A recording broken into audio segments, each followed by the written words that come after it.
Hello there, I'm your imaginary friend, and I've got something by Emile Erckmann and Louis Alexander Chatrian today. As always, bear in mind that sometimes an author will have included something in their work that at the time of writing seemed fine to them, and it's not always fine. And, of course, pardon my French, this is The Invisible Eye.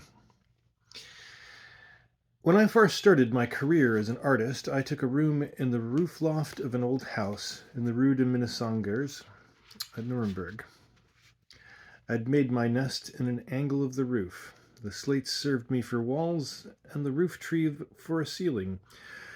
I had to walk over my straw mattress to reach the window. But this window commanded a magnificent view, for it overlooked both city and country beyond. The old second-hand dealer, Toubé, knew the road up to my little den as well as I knew it myself, and was not afraid of climbing the ladder.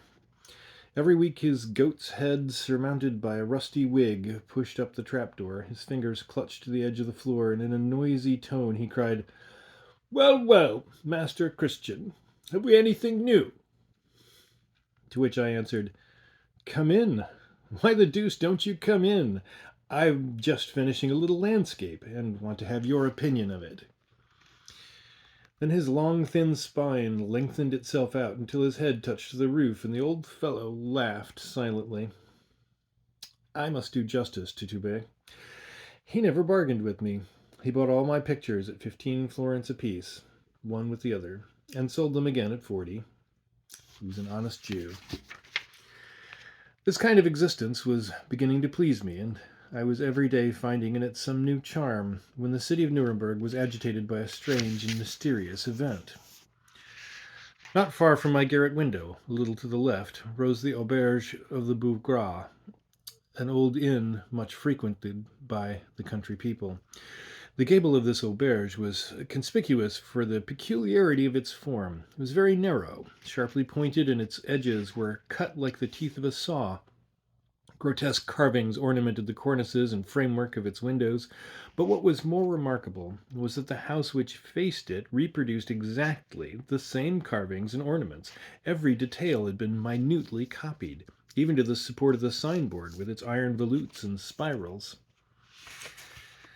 It might have been said that these two ancient buildings reflected one another, only that behind the inn grew a tall oak, the dark foliage of which served to bring into bold relief the forms of the roof, while the opposite house stood bare against the sky.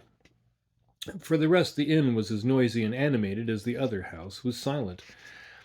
On the one side was to be seen going in and coming out an endless crowd of drinkers, singing, stumbling, cracking their whips. Over the other solitude reigned.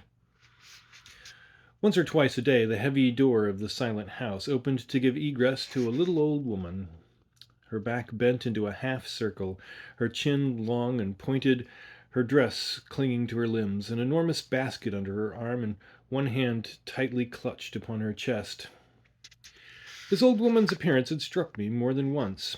Her little green eyes, her skinny pinched-up nose, her shawl dating back 100 years at least, the smile that wrinkled her cheeks, and the lace of her cap hanging down upon her eyebrows.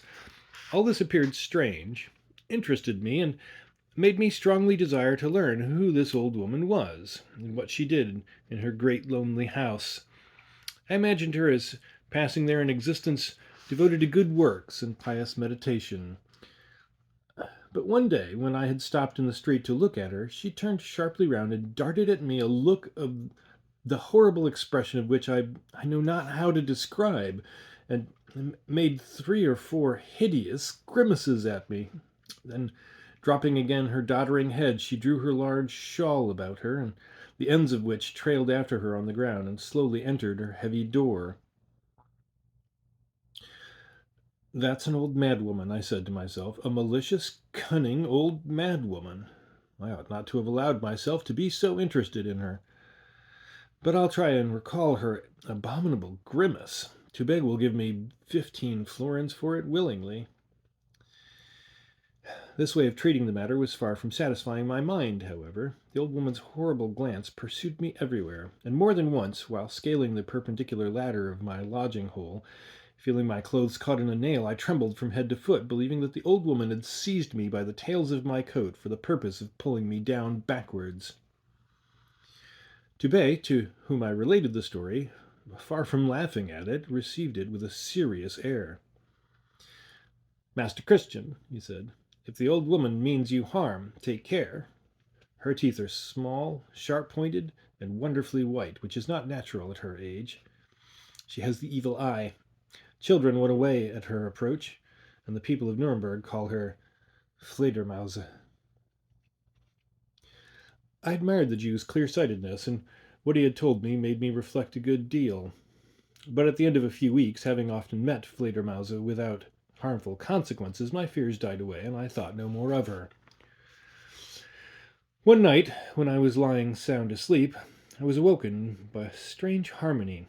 It was a kind of vibration, so soft, so melodious, that the murmur of a light breeze through foliage can convey but a feeble idea of its gentle nature. For a long time I listened to it, my eyes wide open, and holding my breath the better to hear it. At length, looking toward the window, I saw two wings beating against the glass. I thought at first that it was a bat imprisoned in my chamber, but the moon was shining clearly and showed the wings of a magnificent night moth, transparent as lace. At times their vibrations were so rapid as to hide them from my view. Then for a while they would lie in repose, extended on the glass pane, their delicate articulations made visible anew. This vaporous apparition in the midst of the universal silence opened my heart to the tenderest emotions. It seemed to me that a sylphid, pitying my solitude, had come to see me, and this idea brought the tears to my eyes. "Have no fear, gentle captive, have no fear," I said to it. "Your confidence shall not be betrayed. I will not retain you against your wishes. Return to heaven, to liberty." And I opened the window. The night was calm. Thousands of stars glittered in space. For a moment I contemplated this sublime spectacle, and the words of prayer rose naturally to my lips. But then, looking down, I saw a man hanging from the iron stanchion which supported the sign of the Boeuf Gras. The hair in disorder, the arms stiff, the legs straightened to a point, and throwing their gigantic shadow the whole length of the street. The immobility of this figure in the moonlight had something frightful in it. I felt my tongue grow icy cold, and my teeth chattered.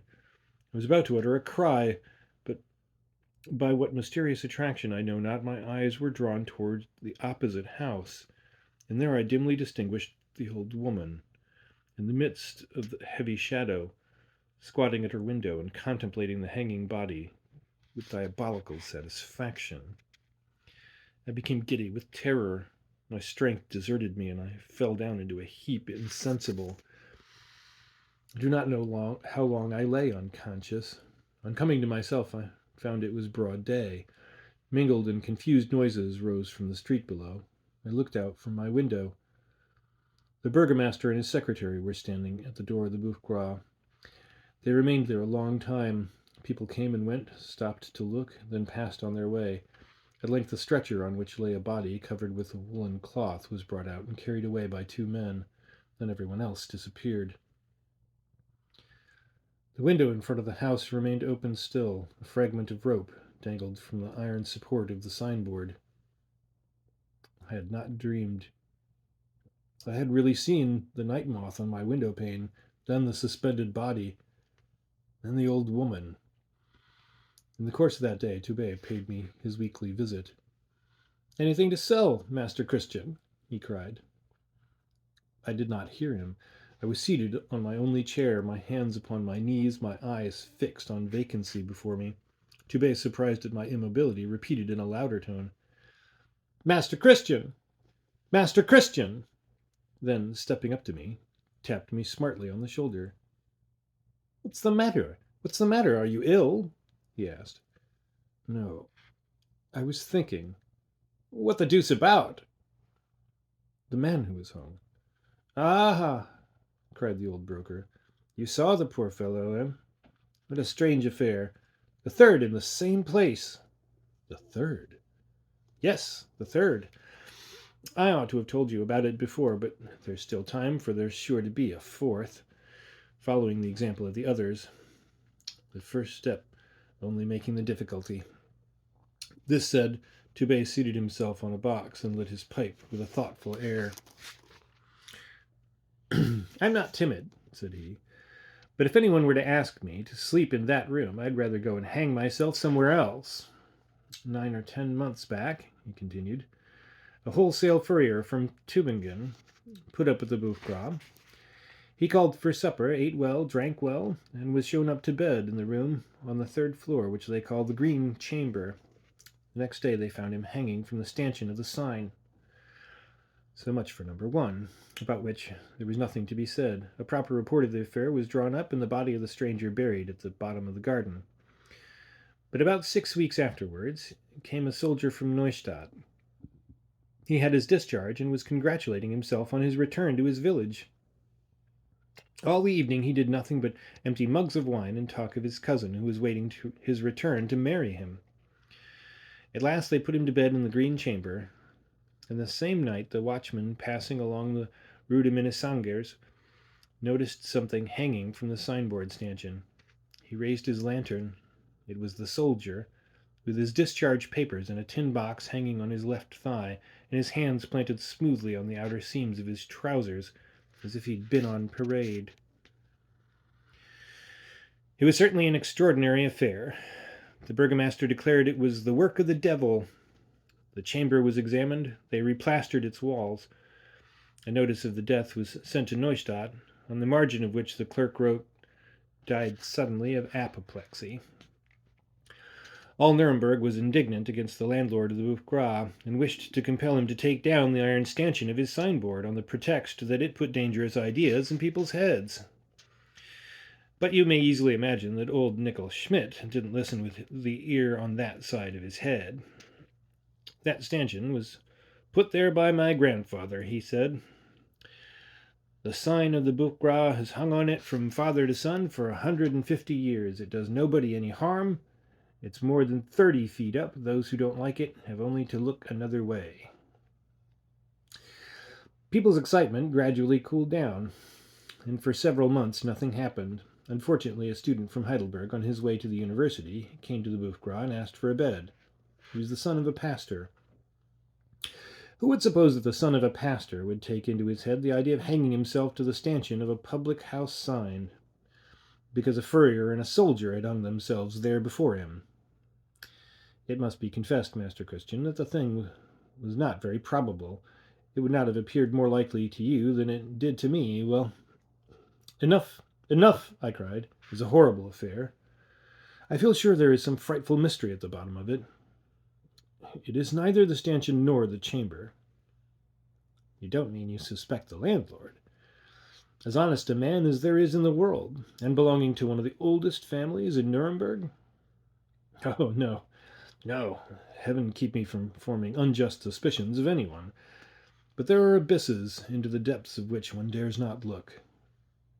You are right, said Toubé, astonished at my excited manner. And we'd better talk of something else. By the way, Master Christian, what about our landscape, the view of Saint-Odile? The question brought me back to actualities. I showed the broker the picture I had just finished. The business was soon settled between us, and Toubé, thoroughly satisfied, went down the ladder, advising me to think no more of the student of Heidelberg. I would very willingly have followed the old broker's advice, but when the devil mixes himself up with our affairs, he is not easily shaken off. In solitude, all these events came back to my mind with frightful distinctness. The old woman, I said to myself, is the cause of all this. She alone has planned these crimes. She alone has carried them into execution, but by what means? Has she had recourse to cunning only, or really to the intervention of the invisible powers? I paced my garret, a voice within me crying, "It is not without purpose that heaven has permitted you to see Fledermaus watching the agony of her victim. It was not without design that the poor young man's soul came to wake you in the form of a night moth. No, all this has not been without purpose, Christian. Heaven imposes on you a terrible mission. If you fail to accomplish it, fear that you yourself may fall into the toils of the old woman. Perhaps at this moment she is lying her snares for you in the darkness. During several days, these frightful images pursued me without cessation. I could not sleep. I found it impossible to work. The brush fell from my hand, and shocking to confess, I detected myself at times complacently contemplating the dreadful stanchion. At last, one evening, unable any longer to bear this state of mind, I flew down the ladder, 4 steps at a time, and went and hid myself beside Fledermaus's door, for the purpose of discovering her fatal secret. From that time there was never a day that I was not on the watch, following the old woman like her shadow, never losing sight of her. But she was so cunning, she had so keen a scent that without even turning her head she discovered that I was behind her, and knew that I was on her track. But nevertheless she pretended not to see me, went to the market, to the butcher's, like a simple housewife, only she quickened her pace, and muttered to herself as she went. At the end of a month I saw that it would be impossible for me to achieve my purpose by these means, and this conviction filled me with an inexpressible sadness. What can I do? I asked myself. The old woman has discovered my intentions and is thoroughly on her guard. I'm helpless.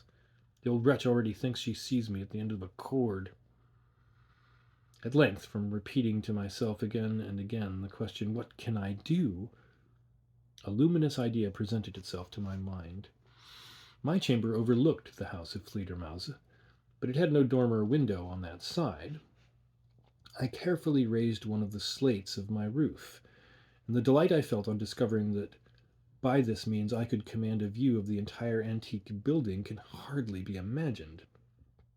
At last I've got you, I cried to myself. You cannot escape me now. From here I shall see everything. You will not suspect this invisible eye, this eye that will surprise the crime at the moment of its inception. Oh, justice! It moves slowly, but it comes. Nothing more sinister than this den could be imagined. A large yard, paved with moss-grown flagstones, a well in one corner, the stagnant water of which was frightful to behold, a wooden staircase leading up to a railed gallery. To the left, on the first floor, a drain-stone indicated the kitchen. To the right, the upper windows of the house looked into the street. All was dark, decaying, and dank-looking. The sun penetrated only for an hour or two during the day, the depths of this dismal sty. Then the shadows again spread over it. The light fell in lozenge shapes upon the crumbling walls, on the mouldy balcony, on the dull windows. Oh, the whole place was worthy of its mistress. I had hardly made these reflections when the old woman entered the yard on her return from market. First I heard her heavy door grate on its hinges, then Fledermaus with her basket appeared. She seemed fatigued, out of breath. The border of her cap hung down upon her nose, as clutching the wooden rail with one hand she mounted the stairs. The heat was suffocating. It was exactly one of those days when insects of every kind, crickets, spiders, mosquitoes, fill old buildings with their grating noises and subterranean borings. Fledermaus crossed the gallery slowly, like a ferret that feels itself at home. For more than a quarter of an hour she remained in the kitchen, then came out and swept the stones a little, on which a few straws had been scattered. At last she raised her head, and with her green eyes carefully scrutinized every portion of the roof from which I was observing her. By what strange intuition did she suspect anything? I know not, but I gently lowered the uplifted slate into its place and gave over watching for the rest of that day. The day following, Fledermaus appeared to be reassured. A jagged ray of light fell into the gallery. Passing this, she caught a fly and delicately presented it to a spider established in an angle of the roof. The spider was so large that in spite of the distance I saw it descend then, gliding along one thread, like a drop of venom, seize its prey from the fingers of the dreadful old woman, and remount rapidly. Fledermaus watched it attentively. Then her eyes half closed, she sneezed and cried to herself in a jocular tone, "Bless you, beauty, bless you." For 6 weeks I could discover nothing as to the power of Fledermaus. Sometimes I saw her peeling potatoes, sometimes spreading her linen on the balustrade. Sometimes I saw her spin, But she never sang as old women usually do, their quavering voices going so well with the humming of the spinning wheel. Silence reigned about her. She had no cat, the favorite company of old maids. Not a sparrow ever flew down to her yard, in passing over which the pigeons seemed to hurry their flight. It seemed as if everything were afraid of her look. The spider alone took pleasure in her society. I now look back with wonder at my patience during those long hours of observation. Nothing escaped my attention. Nothing was indifferent to me. At the least sound, I lifted my slate. Mine was a boundless curiosity, stimulated by an indefinable fear. Tubate complained. "What the devil are you doing with your time, Master Christian?" he would say to me. "Formerly you had something ready for me every week. Now hardly once a month. How are you painters? As soon as they have a few kreutzer before them, they put their hands in their pockets and go to sleep." I myself was beginning to lose courage. With all my watching and spying, I discovered nothing extraordinary. I was inclining to think that the old woman might not be so dangerous after all, that I had been wrong perhaps to suspect her. In short, I tried to find excuses for her. But one fine evening, while with my eye to the opening in the roof, I was giving myself up to these charitable reflections, the scene abruptly changed. Fledermaus passed along her gallery with the swiftness of a flash of light.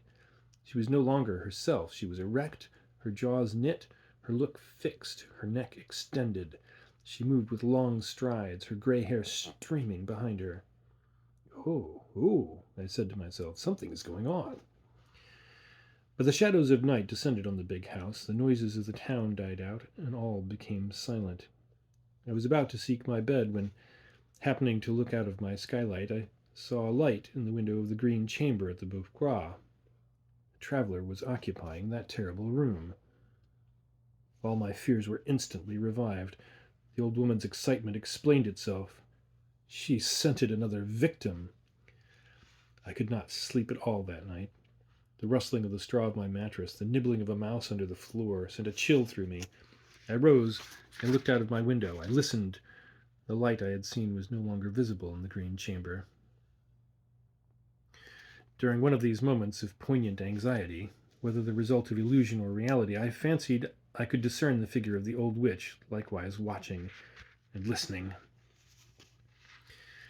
The night passed, the dawn showed gray against my window panes, and slowly increasing, the sounds and movements of the reawakened town arose. Harassed with fatigue and emotion, I at last fell asleep. But my repose was of short duration, and by 8 o'clock I was again at my post of observation. It appeared that Fledermaus had passed a night no less stormy than mine had been, for when she opened the door of the gallery, I saw that a livid pallor was upon her cheeks and skinny neck. She had nothing on but her chemise and a flannel petticoat. A few locks of rusty grey hair fell upon her shoulders. She looked up musingly towards my garret, but she saw nothing. She was thinking of something else. Suddenly she descended into the yard, leaving her shoes at the top of the stairs. Doubtless her object was to assure herself that the outer door was securely fastened. She then hurried up the stairs, 3 or 4 at a time. It was frightful to see. She rushed into one of the side rooms, and I heard the sound of a heavy box lid fall. Then Fledermaus reappeared in the gallery, dragging with her a life-size dummy, and this figure was dressed like the unfortunate student of Heidelberg. With surprising dexterity, the old woman suspended this hideous object to a beam of the overhanging roof, then went down into the yard to contemplate it from that point of view. A peal of grating laughter broke from her lips. She hurried up the stairs and rushed down again like a maniac, and every time she did this she burst into fresh fits of laughter. The sound was heard outside the street door. The old woman sprang to the dummy, snatching it from its fastening, and carried it into the house. Then she reappeared and leaned over the balcony with outstretched neck, glittering eyes, and eagerly listening ears. The sound passed away. The muscles of her face relaxed. She drew a long breath. The passing of a vehicle had alarmed the old witch. She then once more went back into her chamber, and I heard the lid of the box close heavily. This strange scene utterly confounded all my ideas. What could that dummy mean? I became more watchful and attentive than ever. Fledermaus went out with her basket, and I watched her to the top of the street. She'd resumed her air of tottering age, walking with short steps, and from time to time half turning her head, so as to enable herself to look behind out of the corners of her eyes.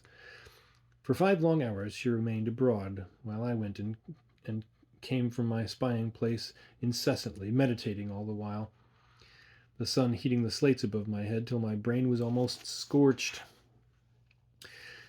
I saw at his window the traveller who occupied the green chamber at the Bourgeois.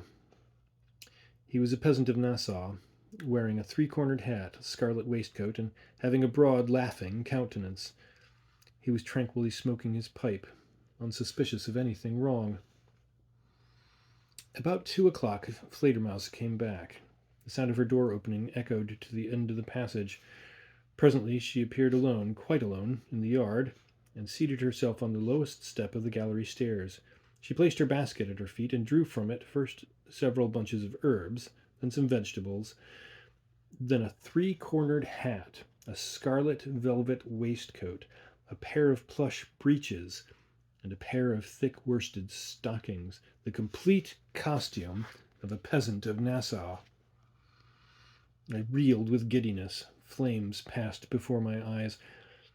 I remembered those precipices that drew one on towards them with irresistible power, wells that have had to be filled up because of persons throwing themselves into them, trees that have had to be cut down because of people hanging themselves upon them, the contagion of suicide and theft and murder which at various times has taken possession of people's minds by means well understood, that strange inducement which makes people kill themselves because others kill themselves.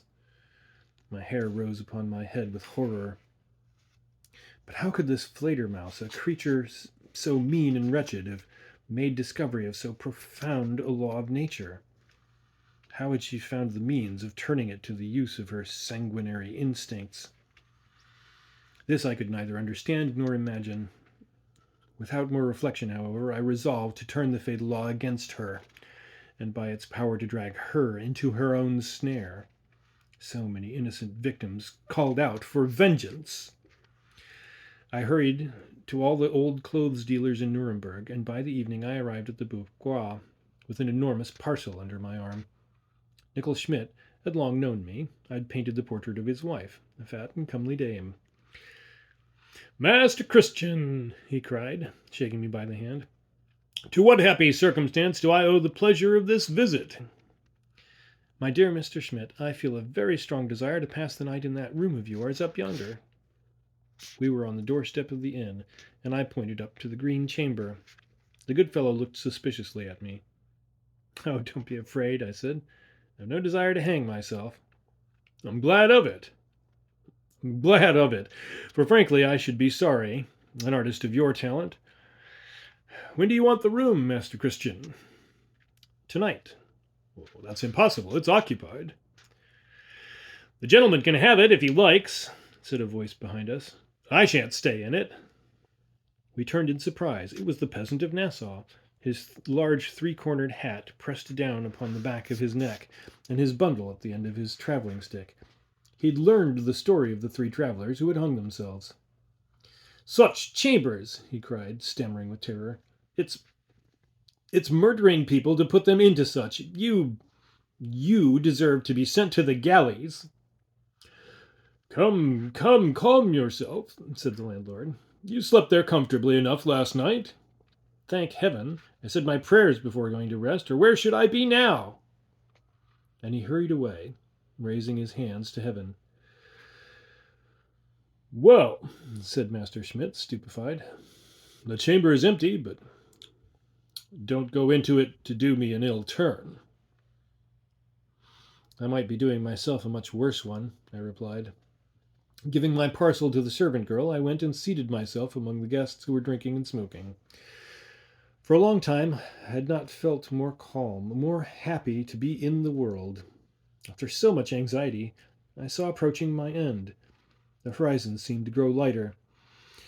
I know not by what formidable power I was being led on. I lit my pipe, and with my elbow on the table and a jug of wine before me, and sometimes rousing myself to look at the woman's house, I seriously asked myself whether all that had happened to me was more than a dream. But when the watchman came to request us to vacate the room, Graver thoughts took possession of my mind. I followed, in meditative mood, the little servant girl who preceded me with a candle in her hand. We mounted the window flight of stairs to the 3rd story. Arrived there, she placed the candle in my hand and pointed to a door. "That's it," she said, and hurried back down to the stairs as fast as she could go. I opened the door. The green chamber was like all other inn bedchambers. The ceiling was low, the bed was high. After casting a glance round the room, I stepped across to the window. Nothing was yet noticeable in Fledermaus's house, with the exception of a light, which shone at the back of a deep, obscure bedchamber. A nightlight, doubtless. So much the better, I said to myself as I reclosed the window curtains. I shall have plenty of time. I opened my parcel, and from its contents put on a woman's cap with a broad frilled border.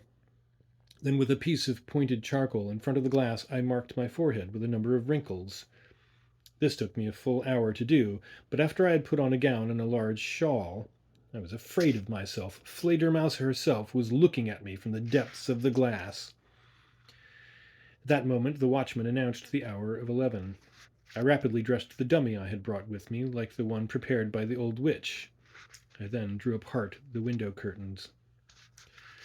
Certainly, after all I had seen of the old woman, her infernal cunning, her prudence, and her address, nothing ought to have surprised even me, yet I was positively terrified.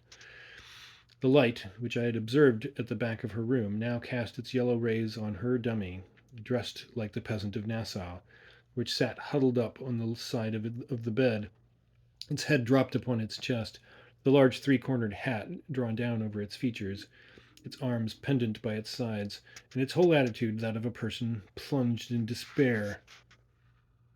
Managed with diabolical art, the shadow permitted only a general view of the figure. The red waistcoat and its 6 rounded buttons alone caught the light. But the silence of night, the complete immobility of the figure, and its air of terrible dejection all served to impress the beholder with irresistible force. Even I myself, though not in the least taken by surprise, felt chilled to the marrow of my bones. How then would a poor countryman, taken completely off his guard, have felt? He would have been utterly overthrown. He would have lost all control of will, and the spirit of imitation would have done the rest. Scarcely had I drawn aside the curtains than I discovered Fledermaus on the watch behind her window panes. She could not see me. I opened the window softly. The window over the way softly opened too. Then the dummy appeared to rise slowly and advance towards me. I did the same, and seizing my candle with one hand, with the other threw the casement wide open. The old woman and I were face to face, for, overwhelmed with astonishment, she had let the dummy fall from her hands. Our 2 looks crossed with an equal terror. She stretched forth a finger. I did the same. Her lips moved. I moved mine. She heaved a deep sigh and leant upon an elbow. I rested in the same way.